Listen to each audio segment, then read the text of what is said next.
All right, well, it's 2 o'clock, so we can kind of go ahead and get this started. First off, Sydney, can you tell me if so you can hear me okay? All right. Fantastic. Yeah. Thanks everyone for bearing with us as we get started. This is our first sort of hybrid meeting of our task force, which we have been doing virtually since 2020. So this is an adjustment.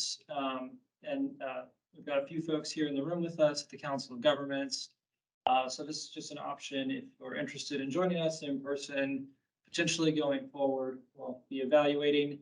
At the end of this session, we will have a little survey link that we'll be emailing out. So you can let us know how you thought that it went and let us know what we can do to make it more engaging. We are, of course, going to share a recording of this meeting with all of you via our website. Oh, yeah, and just joined us. You can take a survey here to let us know sort of what role from our local governments you're representing, or maybe you're from like a private sector division. Looks like everybody who's answered this poll is from city governments, and we have a student joining us as well. So of course, our goal here with the regional task force is to help all local governments and other public sector folks who are engaged in land use and transportation planning in the region, kind of learn best practices, understand what's going on, share the things that are helping our region grow more sustainably.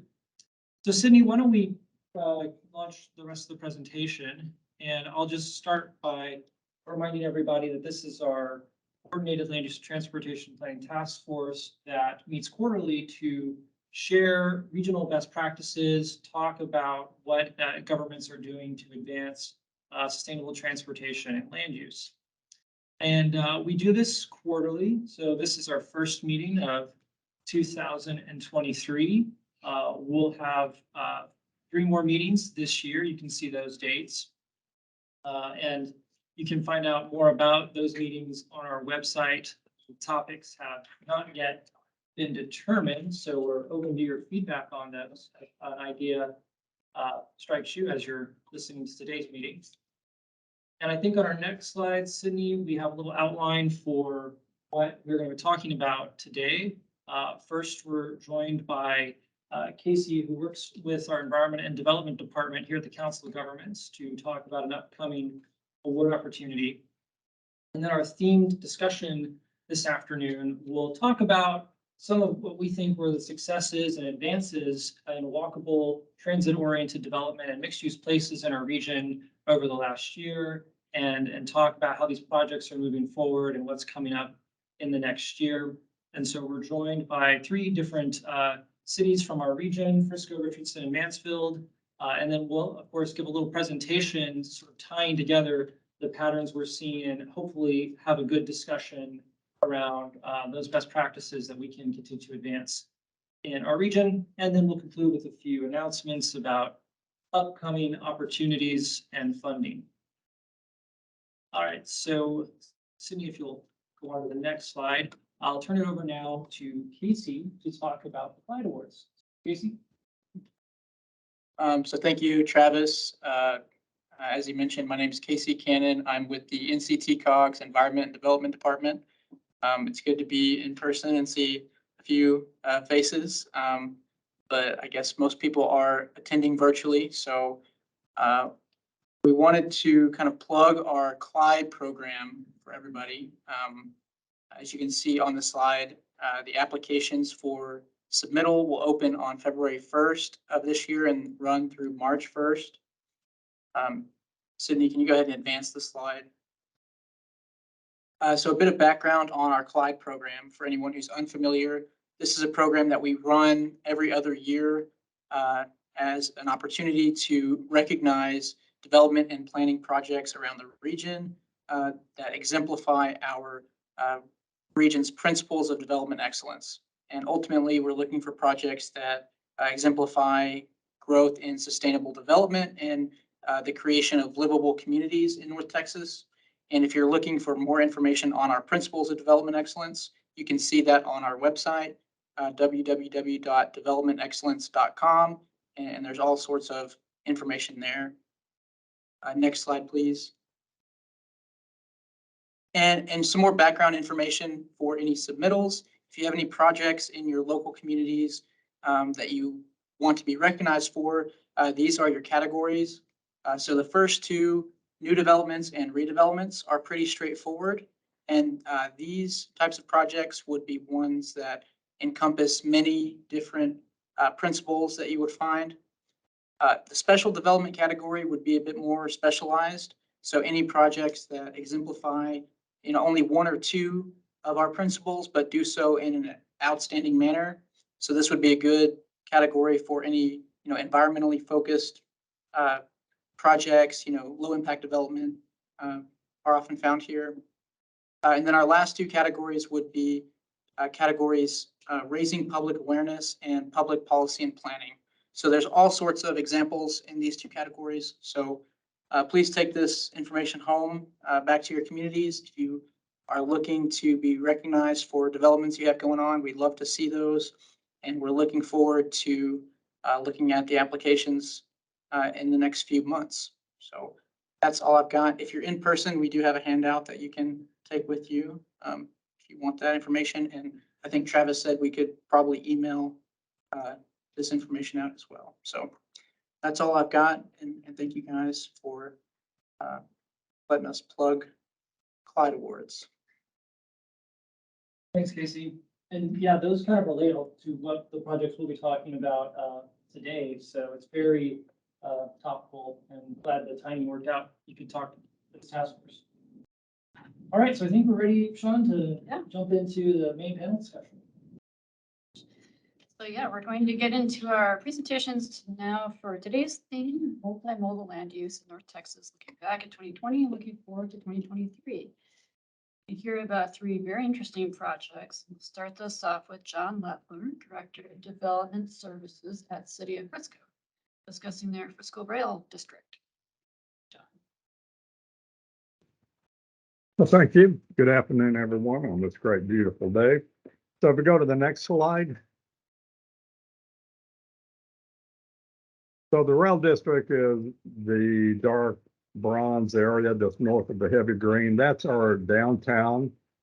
And it was our downtown advisory board that coined the term rail district after they were trying to determine what to call downtown, give it its own name. And got to be careful about not to refer to like it's a shopping district or restaurant district, but something that's in general. And so it falls on the history of how Frisco developed along the rail line, which separates it from Frisco Square. So on a brief overview, what has happened with the downtown, we have Frisco Square. The zoning for that was approved back in 2000, and it's about built out. The star up north, that's Toyota Stadium. So that's where we hold the championship, Division I championship game, concerts. Frisco, not Frisco, but Dallas Burn soccer team plays there. And then to the south from Legacy Drive, where it's a light green to medium to dark green, that is Grand Park. Grand Park has expanded over the years. That dark green was a former battery recycling plant, Exide, and we worked with them to close it down, and we're incorporating that into Grand Park. So both the Community Development Corporation and the EDC participated in acquiring the property, but I'll be talking about the rail district. Next slide, please. So with their downtown, it was probably about 6 years ago, our city council was considering about changing Main Street from a 2-lane road with parking on either side to 4 lanes of traffic movement. And I brought that up, and so that's going to destroy the downtown. You're either going to have a pedestrian-oriented, pedestrian-centric, or you're going to favor the cars. And that led to updating the downtown master plan.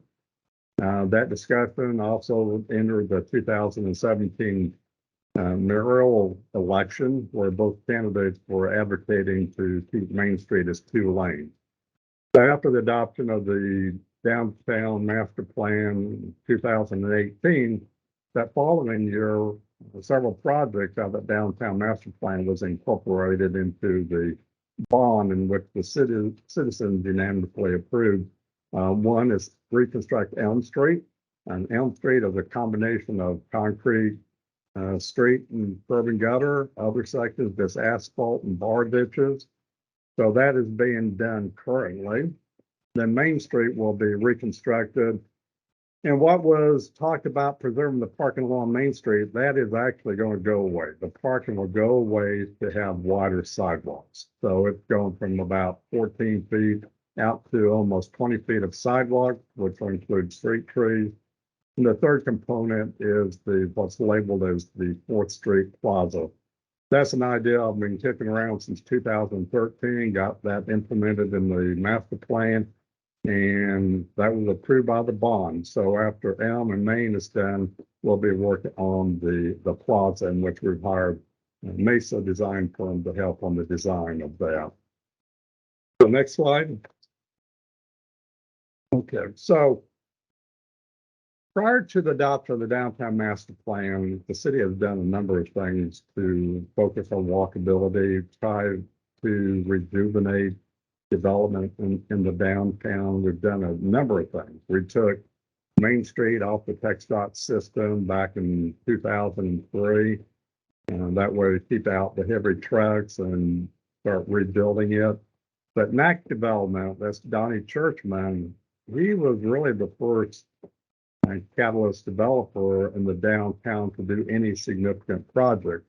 The fifth one is number 5 on here is patios at the rail.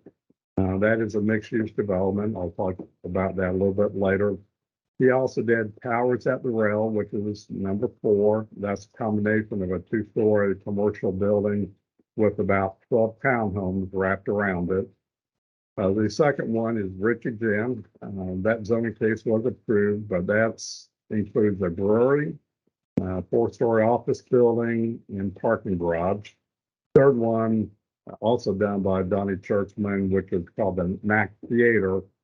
That hasn't been as successful as we had hoped. And recently, just in the last quarter, last year, Rollertown Brewery will be building on this property which the city owns. And so that is a public-private partnership as listed. So on the patios at the rail, the public participation went into adding additional parking to it. And so the agreement specifies that here's the money, but the parking has to be available to the public after 5 o'clock, Monday through Sunday. And also the same thing was done for Richie Gym. And we was hoping we could do a number of these projects to address parking.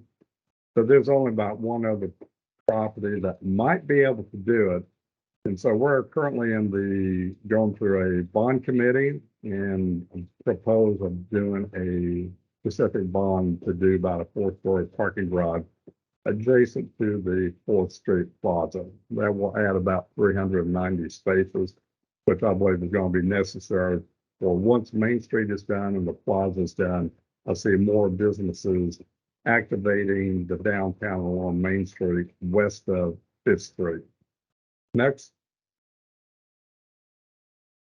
So this comes out of the downtown master plan and been very sensitive. We've had people talk about having a trolley system.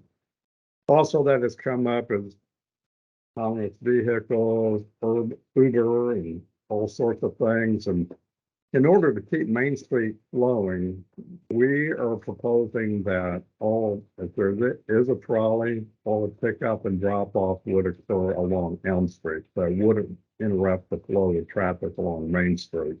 Same thing with Uber and other type of transit pickup.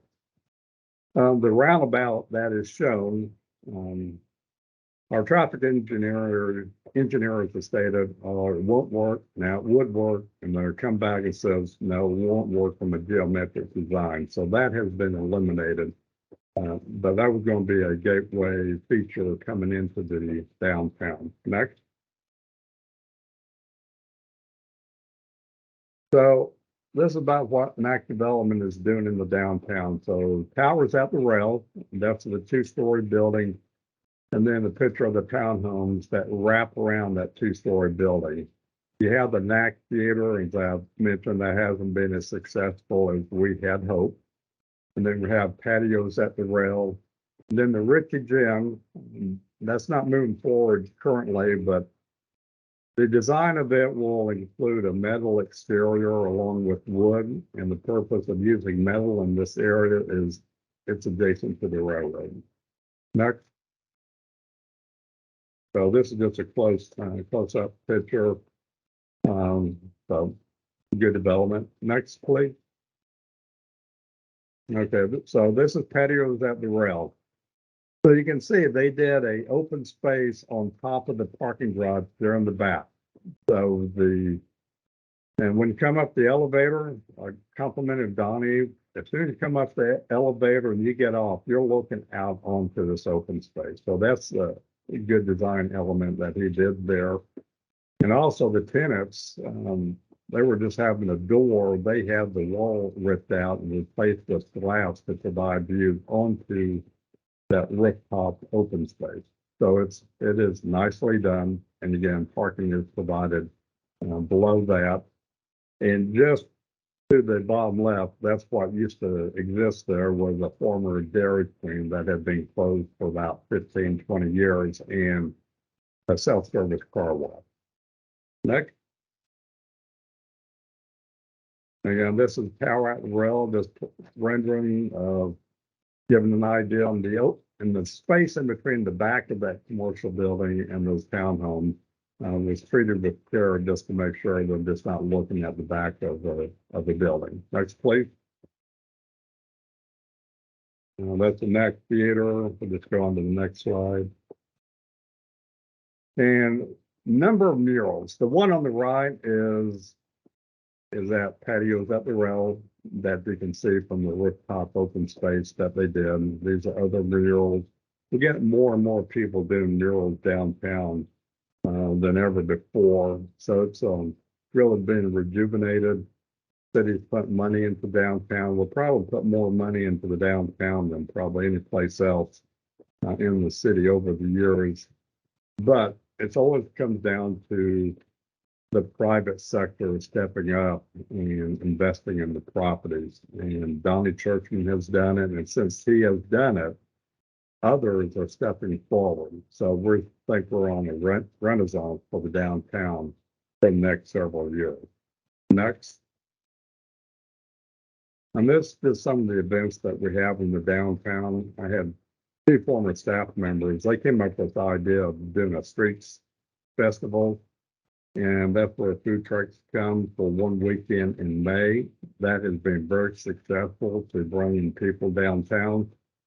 And when we do have the Streets Festival, that is one of the busiest days or weekend for restaurants in the downtown. Because people that get tired of standing in line at a food truck generally hits up one of these other restaurants. And so the restaurants in the downtown, brick and mortar, have embraced the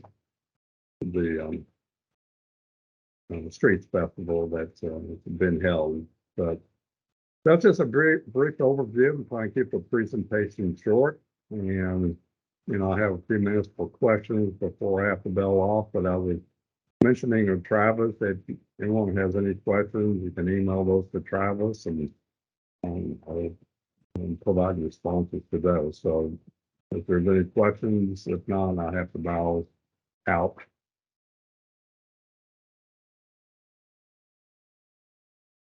Thanks, John, for walking us through. Any questions? Well, go ahead. Any questions? John, I have one. Okay.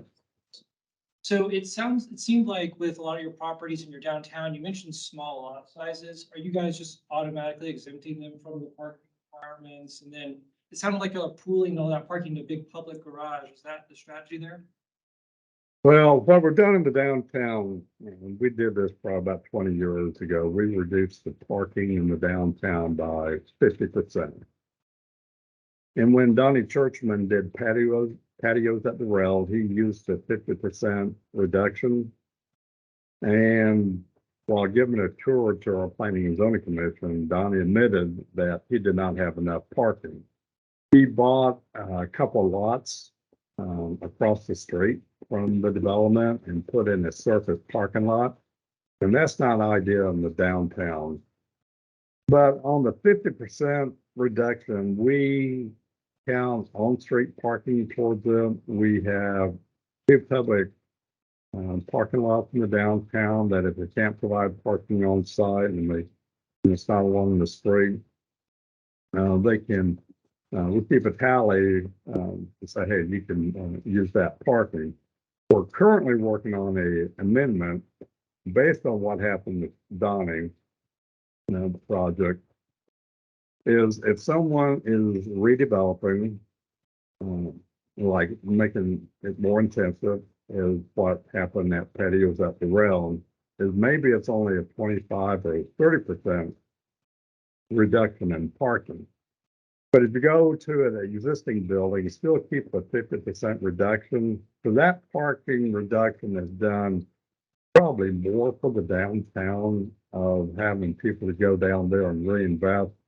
But at the same time, I don't want our downtown to experience what the city of Dallas has with lower green belt.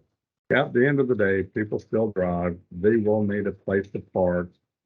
And we got to balance, what's the true need for the business parking where it doesn't intrude on the residential neighborhood around there. And so the parking garage, in my opinion, is still necessary because people will be arriving by cars.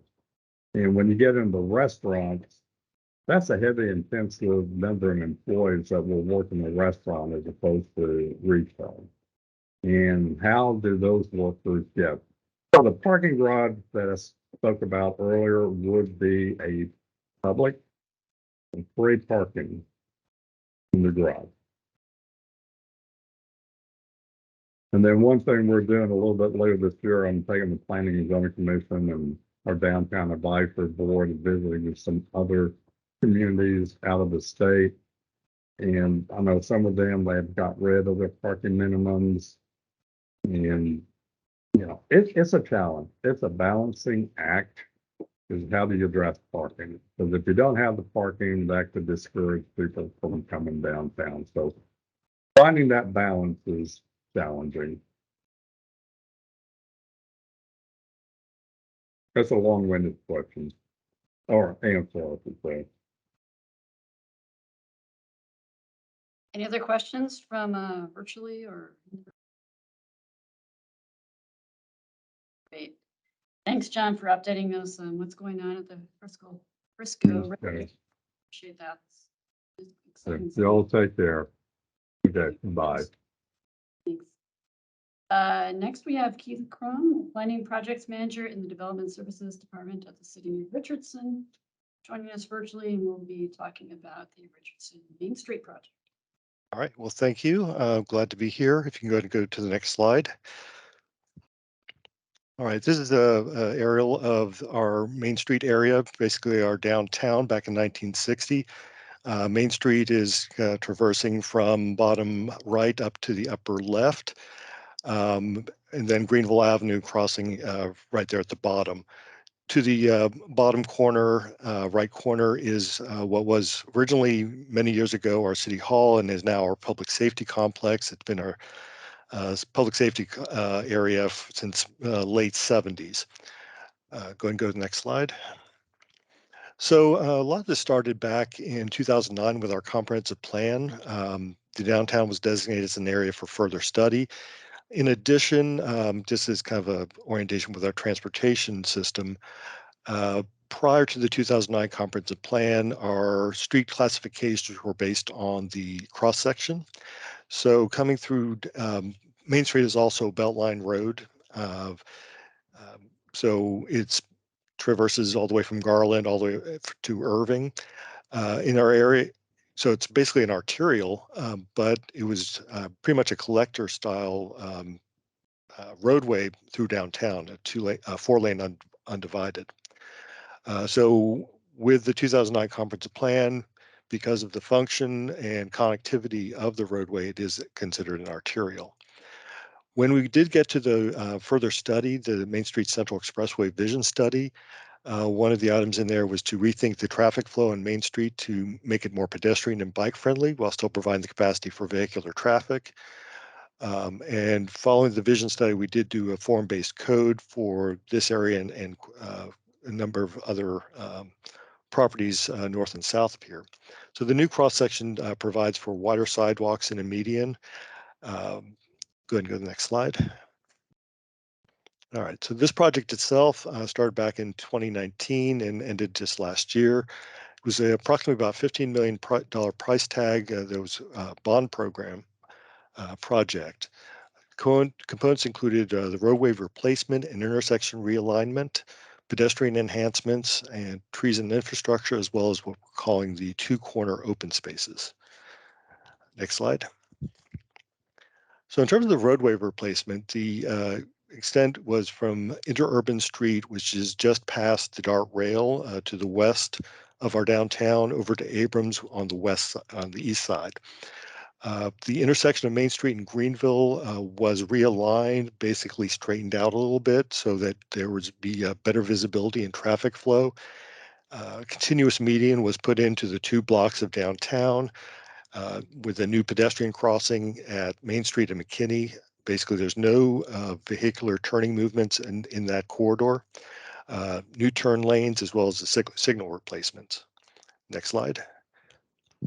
So on the top of this slide, you can see the original before picture was basically 4-lane undivided. There was some on-street parking. The intersection with Greenville Avenue was a bit sharper. And then on the bottom, you can see the continuous median with the 2 pedestrian crossings on either side of McKinney Street, with a median still between there, so you do not have those crossing movements. Next slide. In terms of pedestrian enhancement, we went with wider sidewalks. The original sidewalks were about 5 to 6 feet. They are now 8 feet with a 6-foot amenity zone where you'll find the light fixtures, street trees, receptacles, bike rack, and benches. And again, we also have that pedestrian signal at Main Street and McKinney Street. Next slide. And here's kind of the illustration of the plan for the corridor and examples of the amenities that were put in there. Next slide. And again, here's a before and after. You can see the narrower sidewalk. The white stripes was for the on-street parking. Originally, the cross-section did include on-street parking, but we felt that the conflict, the friction between parking, especially with the amount of traffic on Beltline Main Street, which is in the 30 to 40,000 range on a daily basis. We were able to give that more area for the pedestrian by not including the parking. We do have a couple city lots that are in the area where people can park. Next slide. So in terms of the trees and infrastructure, we did have 93 trees were planted. This is along both sides of Main Street. Included the construction of that tree line median, the 2 open spaces, Fountain Plaza and Rising Star Park.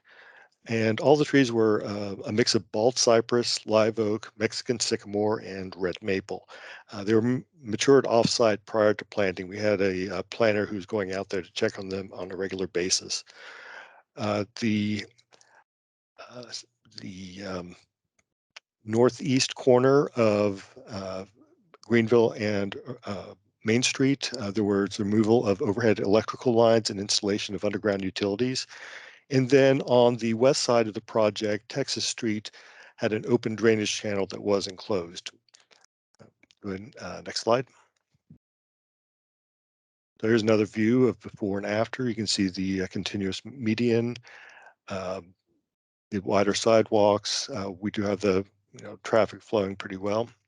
These are pretty much all the original buildings. We haven't really had a tear down except for on the east side of the corridor when we did the realignment of the intersection. Next slide. Okay, and here's a view of the Texas Channel. This is right under the DART rail and also has the city's Central Trail, which traverses from our city line development on the north side all the way down to our city limits and will eventually connect into Dallas.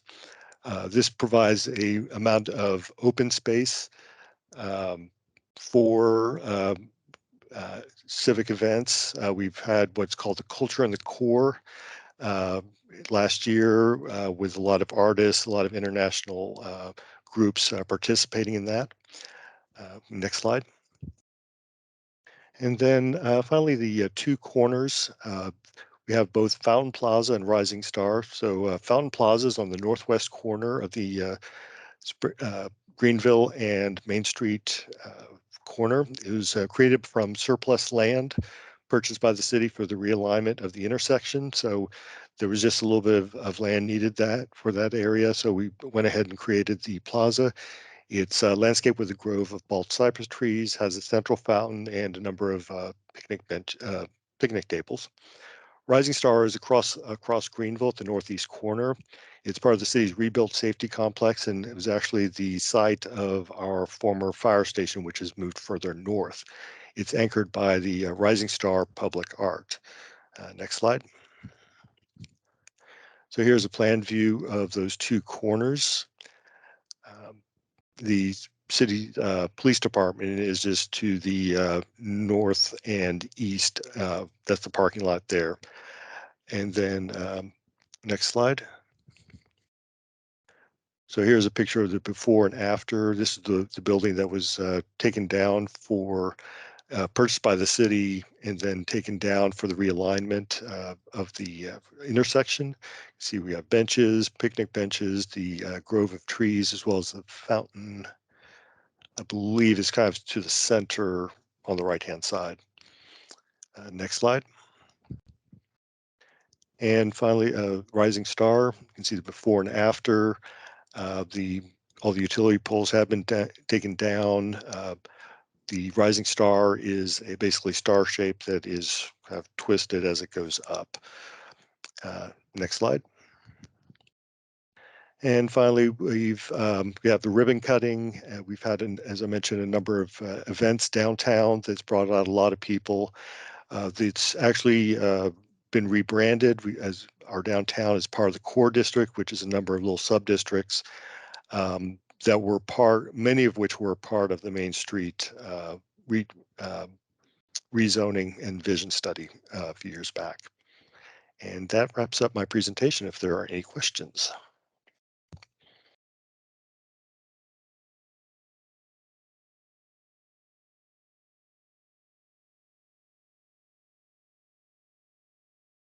You're muted. Okay, we got you. Okay. Any questions for Keith out there?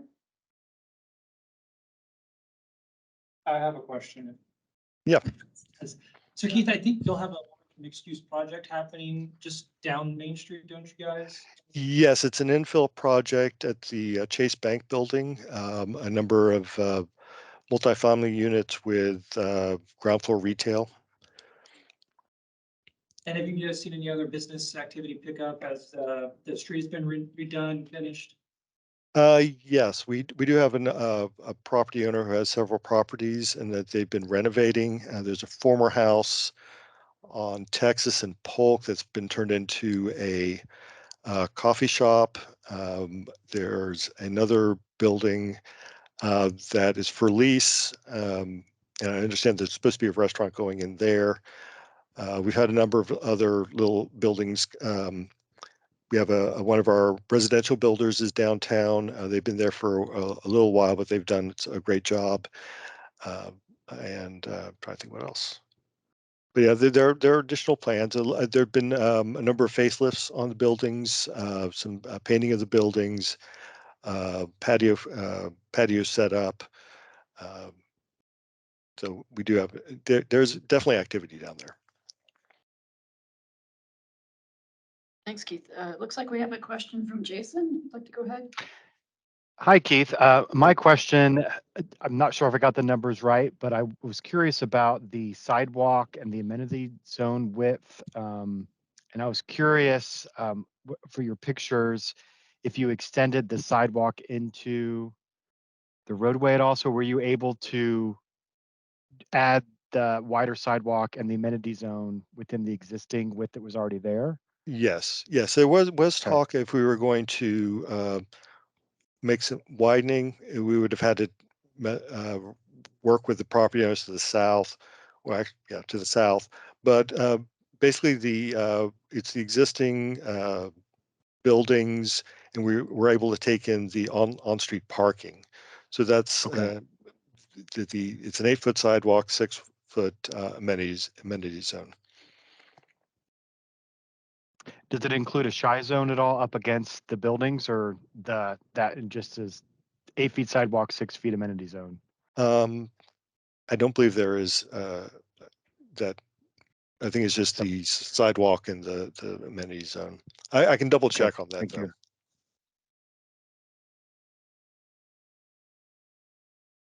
Thanks, thank you. Any other questions for Keith? And we're going to have a panel discussion at the end as well. If you have questions in the room, you can always raise them then as well. Okay. Well, thanks so much, Keith.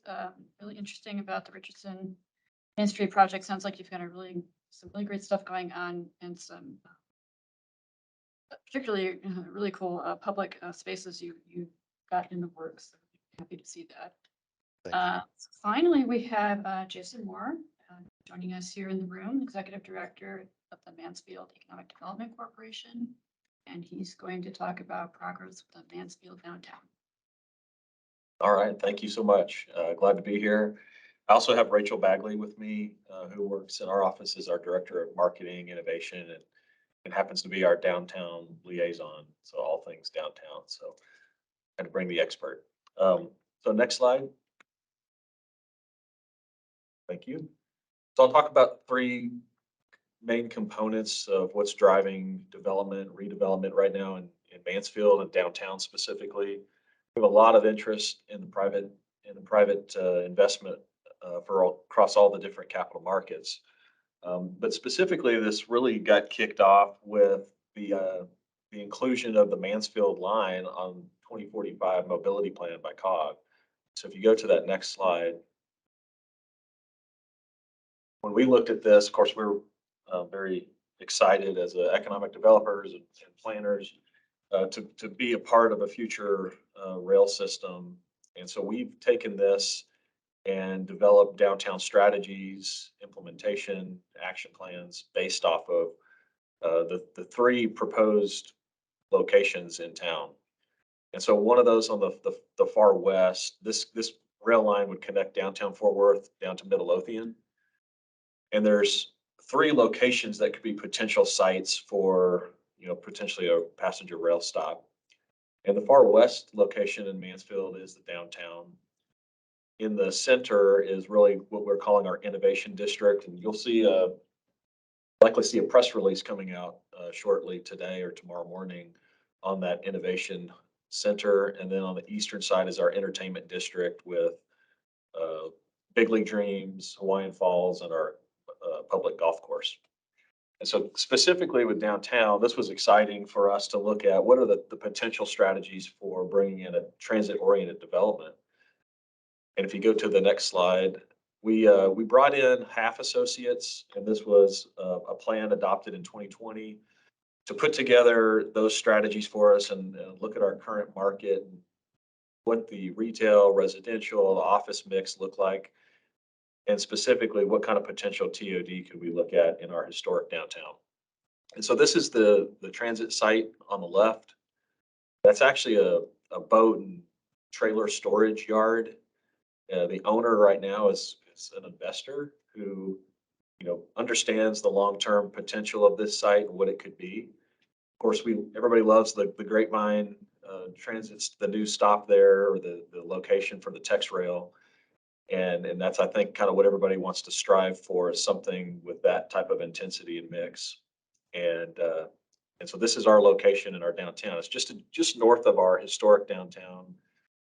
And it really anchors a town center park that we have north, and our restaurant district that we have to the south. Go to the next slide. Next slide. Thank you. So this is just south of that location, within probably a 3-minute walk, is 4 acres. We call it the Smith Street 4-acre TOD. And this is all city-owned property. This is Elm Street on the south, just past Oak Street on the north, and Smith Street is the western north-south road. And this is a combination of land acquisition, dedication, some easements and drainage channels all through here. And this was identified as the number 2 potential redevelopment opportunity for Mansfield.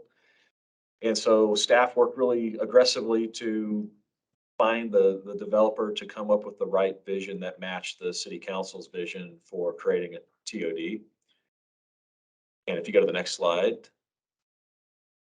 we found a great partner with Hope Global out of Dallas, and they've put together a very aggressive mixed-use plan that'll combine residential, innovation center space, such as like co-working office space, live work units, some retail, restaurant and coffee shops, microbreweries, all that connects to not only the historic downtown on the west, but the potential transit stop on the north, and our trail system. This is a hike and bike trail system along Pond Creek Branch on the east, and it all plans to tie into that existing trail.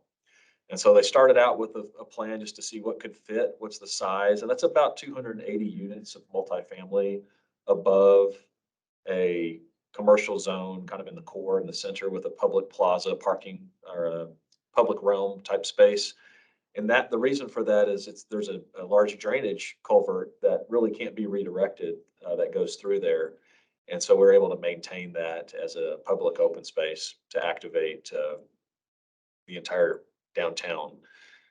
This is a wrap, so there will be some parking structures on the far north, and everything else, the restaurants, we don't have parking requirements in our downtown district in this core area. And so we do have adjacent parking lots that the MEDC has partnered with churches and other businesses, where we have use of those lots. We pay a lease for those. Next slide, please. It's just a more zoomed in version. And this plan went before city council, and all council gave it a thumbs up, said, let's move forward. And so plans started becoming more real, and drawings and engineering started taking place. And we entered into a development agreement with Hope Global in late 2021. And if you go to the next slide, these are some of the renderings of what today is a parking lot and an old fire station building. That was one of our original fire station buildings, not a historic building in any way, but the 4 acres was something that the council knew, when you can get investment in this location, it can really blossom and grow the rest of your redevelopment. And the way we've looked at how we strategize and where we want to partner on sites, we're really looking at what that return is, and in conjunction with the other types of mix of uses that we can bring. And what we found is, for whatever dollar the public invests in this area in downtown, we're seeing a 3-to-1 return by the private side. For every dollar the city invests, $3 comes back.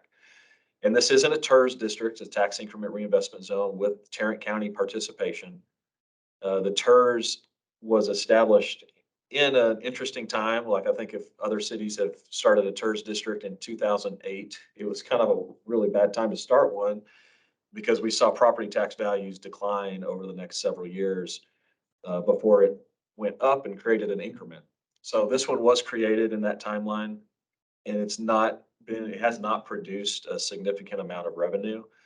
And so what we've done is looked at the specific project and what that investment is, well, what that investment will generate, and using that as our incentive tool.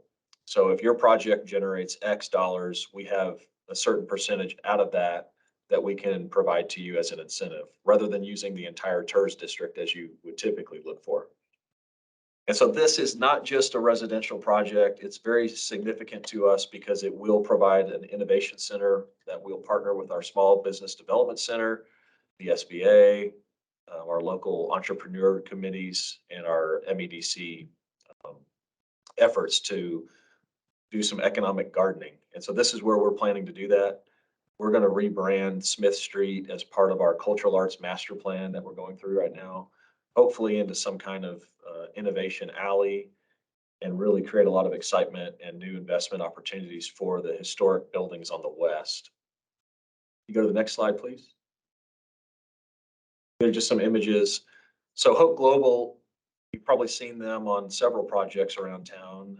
They've got restaurant concepts of their own, of course, residential, office. And so these are some images from what their restaurant would look like on the plaza space. And this would be something that they would own themselves. The image on the bottom right shows that first floor is our innovation center. And that's where we're looking to partner with some specific entities that handle incubation space, more of the co-working type space where we can partner with our entrepreneurs, develop prototypes, and then hopefully get them into Mansfield to start their companies. Next slide, please. This is looking from the trail. So this trail is existing. It's out there today. Where you see the people on the rendering, that trail is there. And so this would incorporate directly into that hike and bike trail. And this takes you under Broad Street to the south, underground or under the tunnel under the street to our restaurant district called the Backyard, which I'll get to in just a second. But the idea is that this trail will take you north, either over or under the railroad tracks. We're hoping to work with COG in the future on a solution to that. But we want to be able to get to the north side of the railroad tracks to get to that future rail stop. Next slide, please. Just another view. Next slide. So looking at the impacts, the economics of this, just to give you an idea of what we're looking at internally, of how much tax revenue, TERS revenue is generated. You know, from an economic development standpoint, we want to make sure that what we're promoting and investing in has a return, not just to us, but to the other taxing entities. So not only is there a direct economic impact, but there's also a social impact in that this will provide an opportunity for us to help our small businesses and entrepreneurs in the community. But what we've done is with the existing TERS, and we projected the start would be in 2021, but it's really going to be 2023. The expiration of the TERS is in 2037.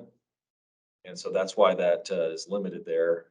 So these numbers will drop slightly, but the participation is we're likely, we're using TERS revenue that's generated by this project and granting that back in a 380 agreement to the developer and for infrastructure. And we do have a public access easement over a portion of the parking lot, the parking garage spaces. So we are justifying some of those costs in there. Next slide, please.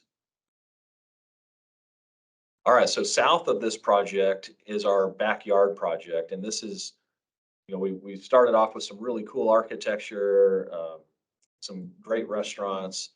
And of course, with COVID, like many others, we're seeing second generation restaurants now because unfortunately, we lost some of these to COVID. But we are seeing a resurgence right now in the Backyard. We call this our Backyard District. We partnered with a local developer to provide basically a two-tiered development because of the grade change from Main Street down to Pond Branch Creek, where the trail is. There's a significant grade change, and so it lent itself to some really great opportunities for outdoor gathering space, some social spaces with games, outdoor games.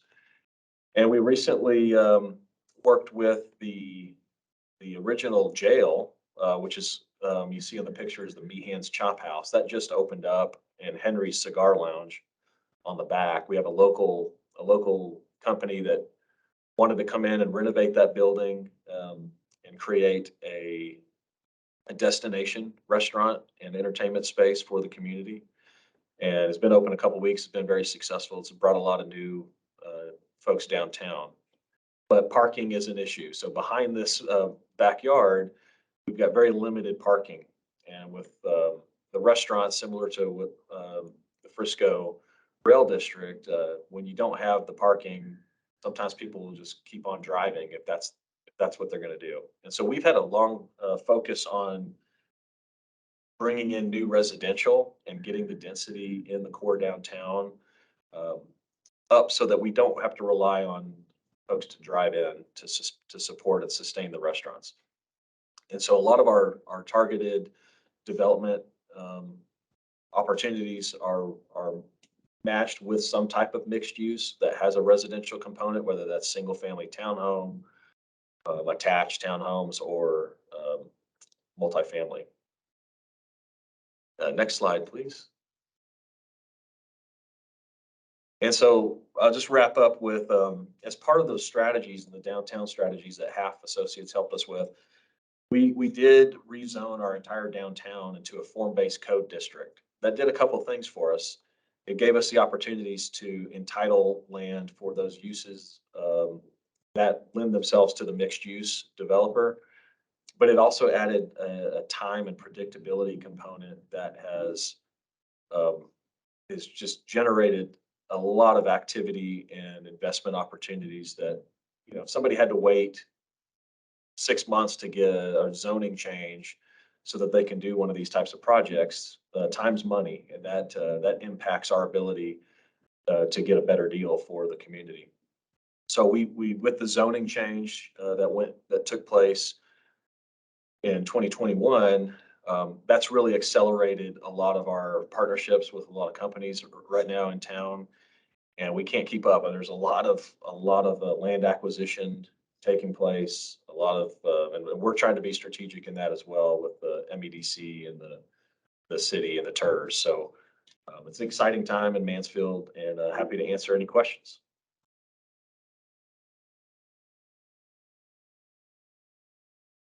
Thank you so much. Have any questions? While others are working on those questions, I was going to say, I might consider rebranding it as trail-oriented Yes, development, because of that rendering has it really kind of embracing the trail. So Yeah. that's true. it's another opportunity for you guys. Yeah. Especially if you're going to access for grade separation on this trail. Love it. Yeah. Hey, thanks for the tips. Any questions for Jason?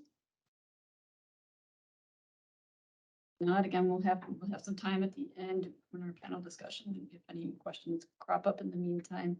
And also be sure to, or feel free to drop any questions you have in our chat. Okay. I'm going to thank you very much, Jason. I'm going to be continuing on right now for overview presentation, but first we're going to have full question. So we'd like to get some info. We always like to hear from everybody on what they're doing in their communities. I would like to hear from you on what best describes the status of any walkable places or TOD or mixed use projects you've got going on in your community. If you could take this quick poll for us. And then if you have any projects happening in your communities, want to share that in the chat with the name and any other information you have, if you have a website, that would be great. Like I said, we just like to keep track of what's going on there. We'll give that poll a minute. And we've also dropped a link to it in the chat if that's easier for folks to access.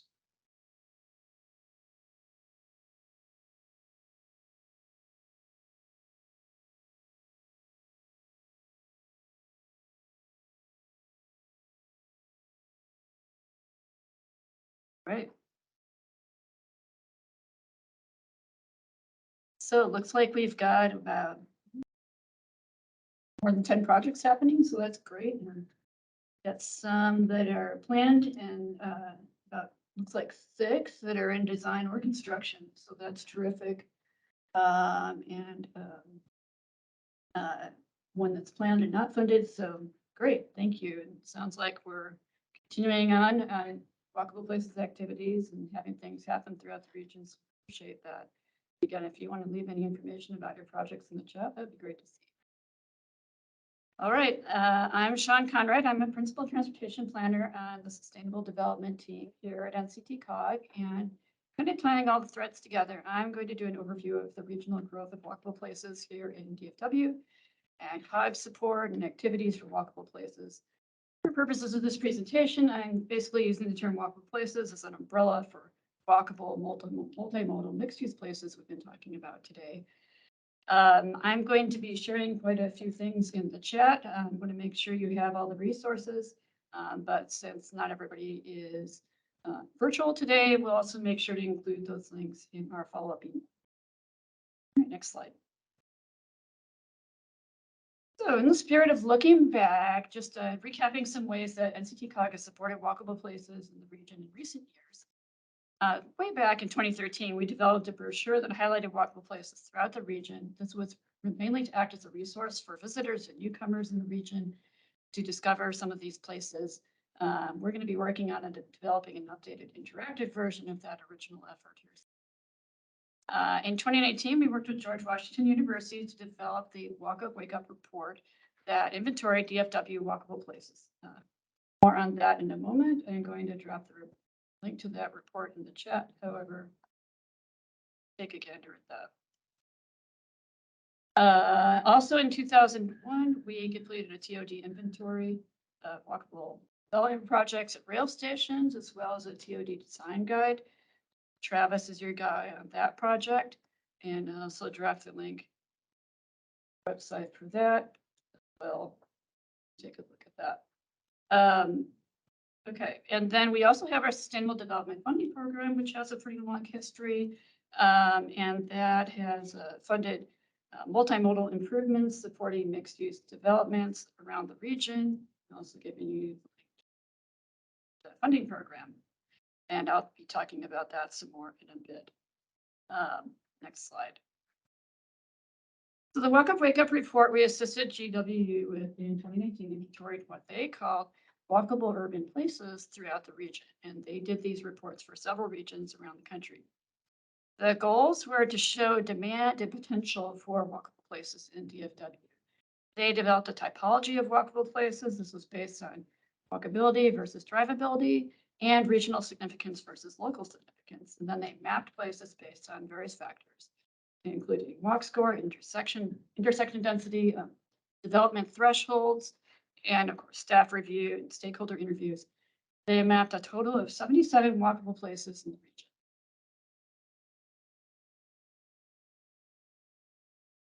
Next slide, please. The Walk Up, Wake Up report included some interesting findings about economic benefits of DFW walkable places that I wanted to share. These included acting as drivers for jobs, education, retail, and restaurant, civic centers.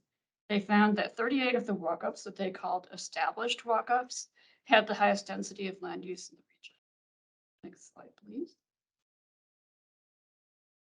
They also found that those established walk-ups generated almost 50 million in gross regional product, which is about 12% of the GRP, and also accounted for more than 10% of the total jobs. They also found that for sale housing adjacent to these places had a major premium over the average, as those homes enjoyed the best of both worlds, in terms of private home ownership as well as access to walkable places, desirable places. Next slide, please. This study also discussed benefits and demand for walkable places. It's long been established that walkable places help support multimodal transportation. They have fiscal benefits as far as infrastructure costs and land values, economic development. And they also help residents to, as they say, make the healthy choice the easy choice. by providing multimodal infrastructure. The study found that some of the factors in the growing demand for walkable places in the region include a trend of increased 1 to 2 person households, more traffic congestion, and people are looking for alternatives, and an overall increased appreciation of the benefits of these places, as well as higher transportation costs over time.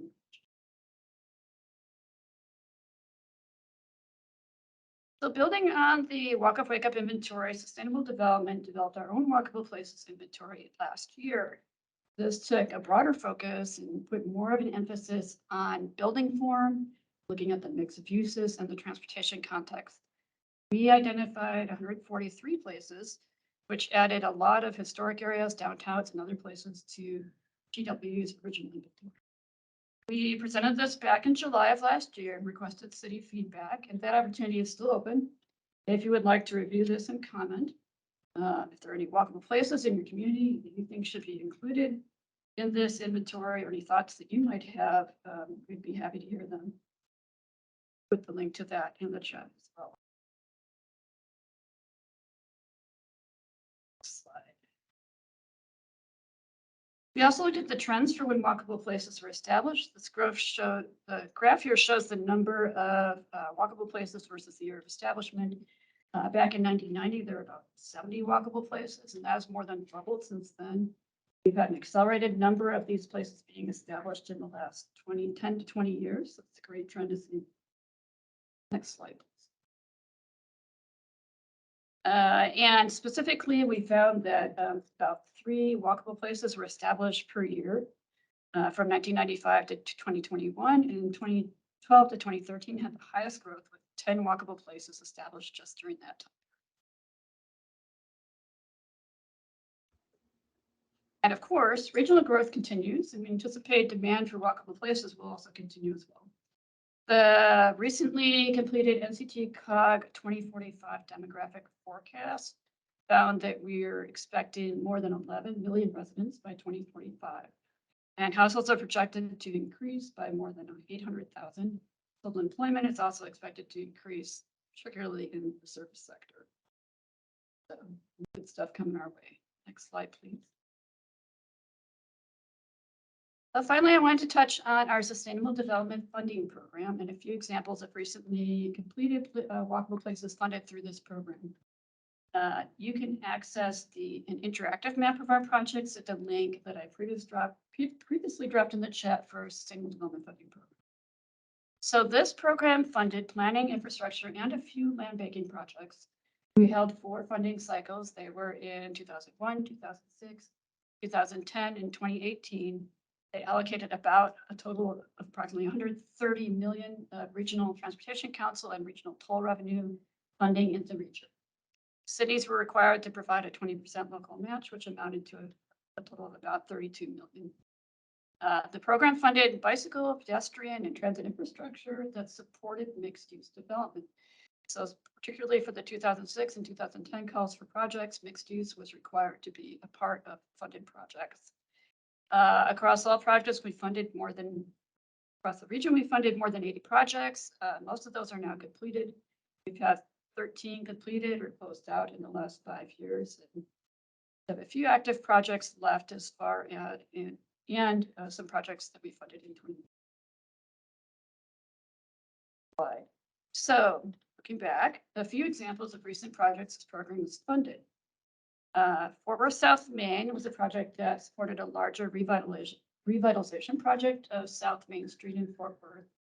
The total project included redevelopment of several historic structures, construction of 300 residential units, large office and retail, and infrastructure improvements that were funded include landscaping, pedestrian amenities, traffic signals, a roadway retrofit, and that was to accommodate multimodal transportation options.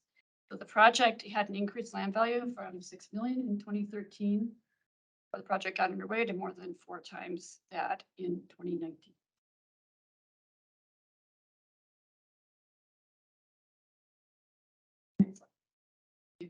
Mesquite Thomason Square is another project that we funded. This improved a corridor along Gus Thomason Road to support mixed-use development at Thomason Square in Mesquite. This included a pedestrian walkway and bike lane, traffic signalization, landscaping.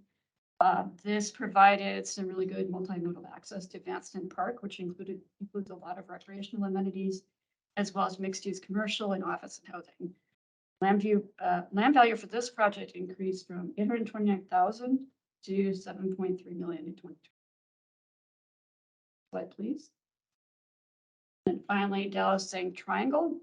The Zang Triangle project is a development on a triangular lot off Zang Boulevard in central Dallas's Riverfront District.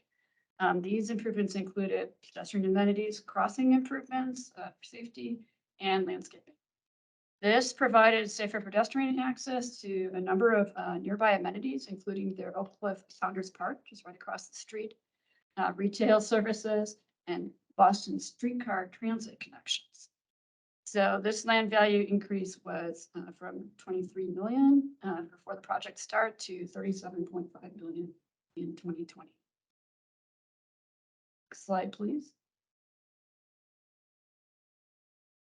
All right, so in conclusion, after some of these examples, walkable places provide some enormous benefits, but there are some challenges as well. The flip side of the fiscal benefits we've talked about include challenges with housing affordability. Gentrification is a concern with redevelopment. Mixed use and density can bring negative public perceptions related to traffic, affordability, and crime. And then evaluating whether projects have done what we want them to do can be a challenge. However, meeting the demand that we know exists for walkable places will continue to have many economic, social, and health benefits, such as growing the economy, attract tax revenue, employment opportunities, and all those other things that we know are a benefit of these places. Next slide, please. What are the next steps for NCTCOG for DFW and walkable places? We're currently embarking on a regional mixed-use development study that will be evaluating outcomes, benefits, and challenges of mixed-use development in the region. So that would be very interesting to see. We'll continue to review and develop tools for you all to help you out related to benefits, implementation challenges, and best practices. We will continue to encourage walkable places supportive zoning. If you haven't seen it already, please check out our sustainable zoning guidebook. I'm going to put a link to that in the chat here.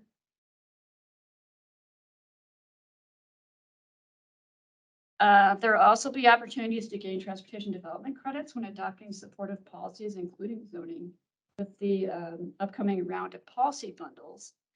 So be thinking about that in terms of walkable places, supportive zoning, and I'm going to put a link to that in the chat as well, where you can go and sign up for updates on policy bundles and read about how policy bundles work if you're not aware of that program. All right, and other things we're going to be continuing to do, of course, is just continuing to support walkable places, infrastructure, in all the ways that we can going into the future. So that's what I have today. Happy to take any questions, and we can also go into our overall panel discussion.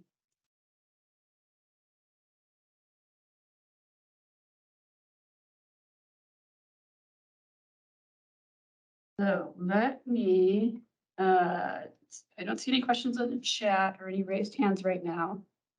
So we have a couple of questions for our panel to take a stab at. And I will go ahead and kick that off. And if anyone has questions related to these questions or anything else you'd like to jump in there and chat about, feel free to raise your hand or put a question in the chat. So I wanted to ask our panelists, what are some of the most important lessons you've learned for implementation in implementing your projects in your communities? Anything that really comes to mind you think has been a really important lesson learned? Sure.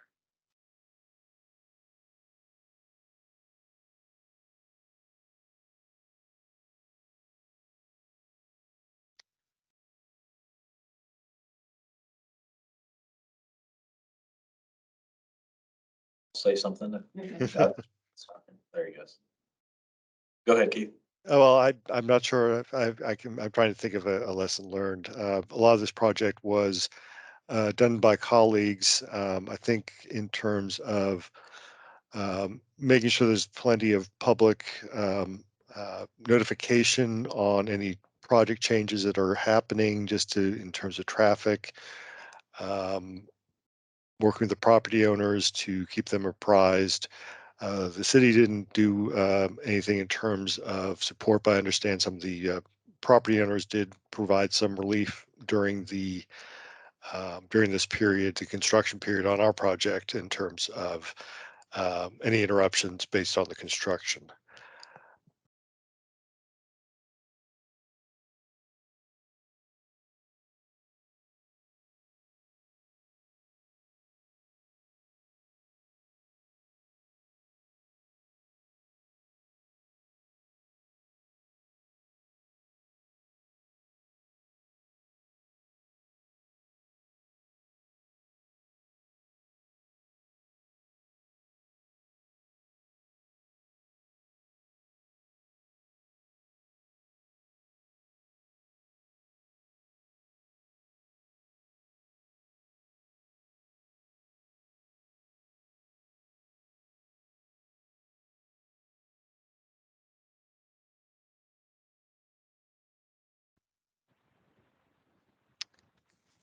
Sorry to interrupt, but I think the room might be muted if you can hear me. If someone's speaking, we can't hear you. Oh, I'm so sorry. That's okay. Everything Jason just said is inspiring and everyone listening. I believe it. I guess following up on that, Jason. What I paraphrase? Yeah, so just getting a unified vision with your city council and all your boards and commissions. We do that quarterly in a joint workshop, just so that the mayor can get up and speak and the staff can present. Everybody's hearing the same message. They're also going out to the community speaking that same message. So we don't get a lot of pushback for mixed use and these types of developments that it takes to redevelop a downtown and to create a walkable environment.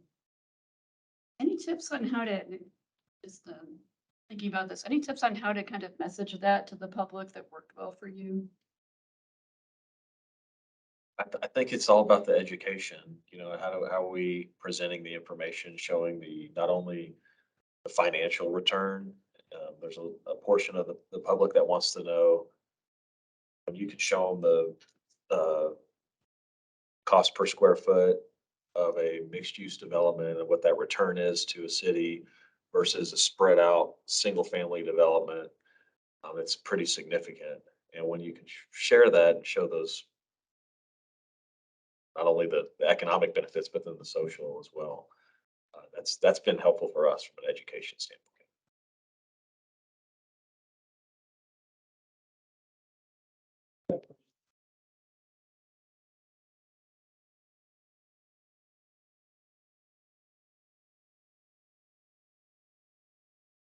Okay, question in the chat for me sounds like, do you anticipate any future sustainable development funding project grants being available? We don't have specific plans at this time, but of course, keep an eye out on our website and we'll definitely, if we have future funding opportunities of that nature in the near future, we'll definitely make sure to just advertise that far and wide to make sure everybody's aware of those. All right. I want to ask, do any of you feel like some of these projects will be a catalyst for future projects? Do you see them kind of like pushing along future development or functioning as sort of a magnet for other projects in your area?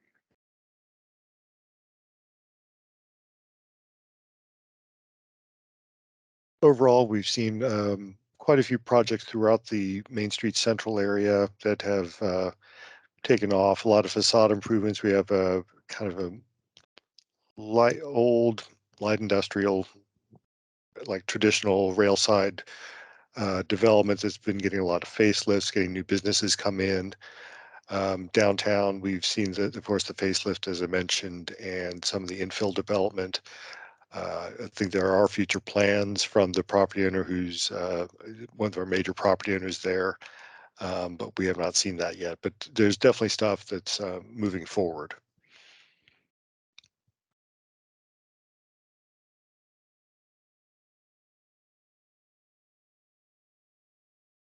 And Yep, I would agree. For Mansfield, we have we monitor that, what the private investment is for a lot of these projects. As soon as you get an announcement, like the Hope Global on the Smith Street project, land acquisitions, the price of the dirt has gone up significantly.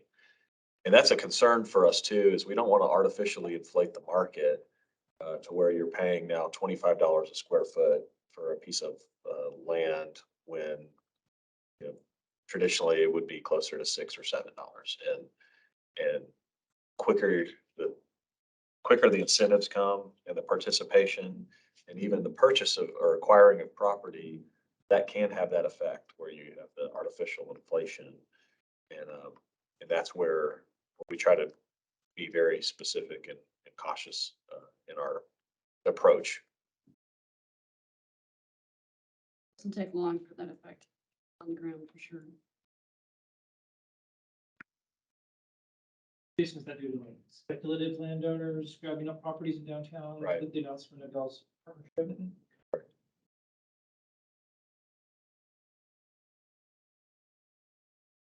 And existing businesses that realize they might have a better fit outside of historic downtown, and they realize that their price could probably go significantly higher. And so you're seeing an eclectic land use mix, I think, because at least in our case, we're not willing to go pay millions of dollars for a 10,000 square foot lot just because there's a business on there. We're happy that the business will want to stay, but I think a lot of people see those dollar signs go up. So to get a cohesive, development where you can really maximize the site, it can make it a little more challenging downtown.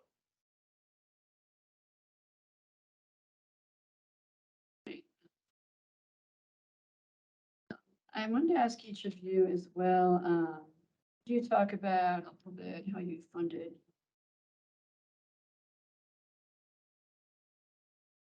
He's gonna put you on the spot first.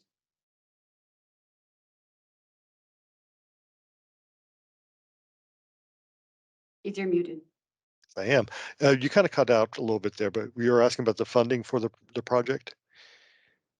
The Main Street project was a bond-funded project that just 100% bond-funded. Yeah. Can I do a follow-up on that? So Keith, Yeah. y'all downtown and the businesses and the redevelopment, I believe y'all have a TERS that also covers downtown. I know it's a large, like city kind of TERS. It is. It is. I'll have to double check to see if any funding from the TIF was involved. But yeah, and that's actually been expanded to cover a number of our what we call our enhancement redevelopment areas. These areas that were designated in our 2009 plan. The other one being what we call the Innovation Quarter, about 1,000 acres north of downtown between Arapahoe and Campbell, and then from Central over to Plano Road. So it's quite a large TIF. The other ones we have in Collin County are in the City Line area.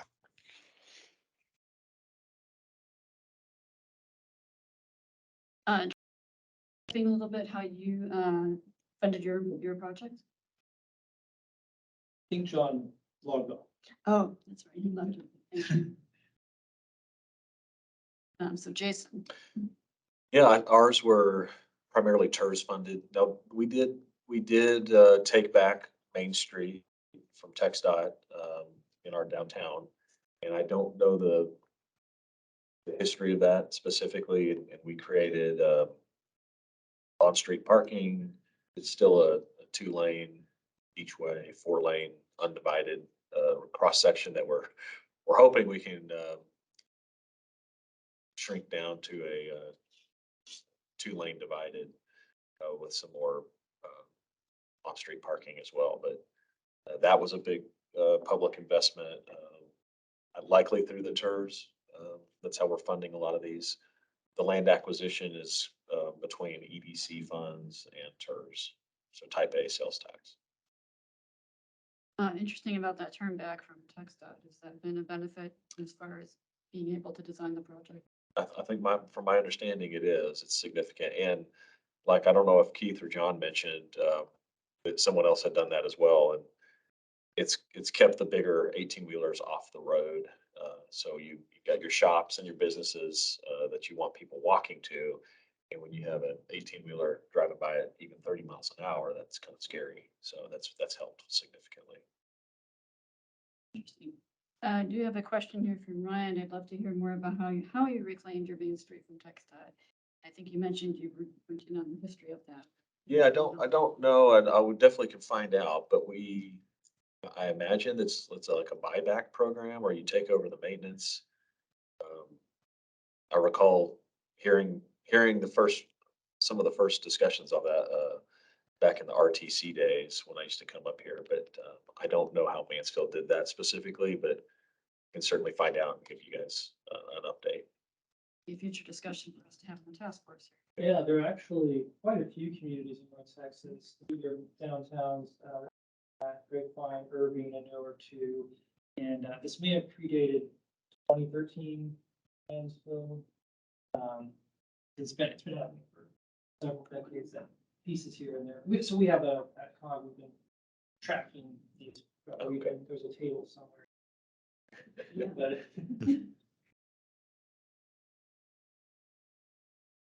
Great, thank you so much.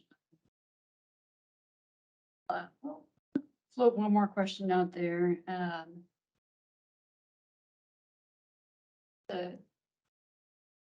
What incentives do you recommend other cities looking at as far as encouraging developers to build downtown's main streets? Jason.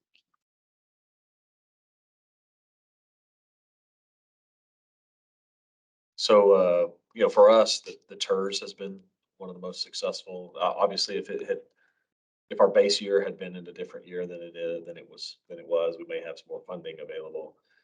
But when you can partner with a county and leverage those funds for infrastructure, that's significant. If you can't get the county participation, it's, it's probably better in our opinion to have the flexibility to keep it all in the general fund or, type A, type B, sales tax so that you have more flexibility. But I think for incentives, like I said, as these projects start flowing, the deal flow creates that higher cost of acquisition. And so to me, city officials, we look out 20, 30, 40, 50, 60 years ahead, and we can absorb a higher cost because we're looking at this 40 years from now. Our return on investment is not 5 years. And so to me, it makes more sense for the public side to go after those land and assemble the land. And that's your participation, to be able to leverage, fully assembled property, have the infrastructure readily available, and that will promote the private investment.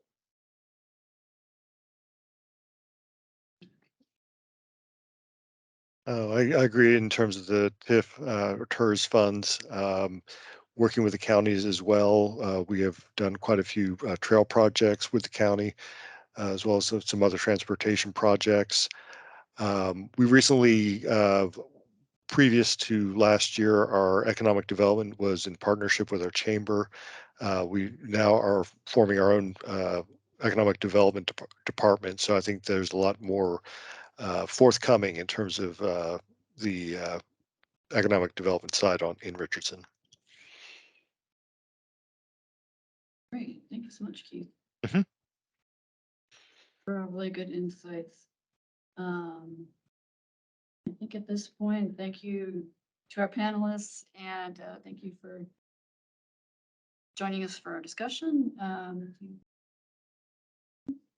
yeah, why don't we go ahead and jump into, we just have a few announcements for everyone that we think are important. So Sydney, you just want to go on through these? All right, so we talked a lot about parking today, if anyone caught that in downtown. It's an issue. It's got to be coordinated and there's some strategy there. So we're curious at the COG as to what you all in local governments are thinking about when it comes to parking management. I think downtowns might be a theme, but we have a survey And unlike Shawn, I don't have that link ready to copy and paste, but I'll make sure it's in our follow-up email where we are asking for what are your challenges and what sort of regional resources are you interested in?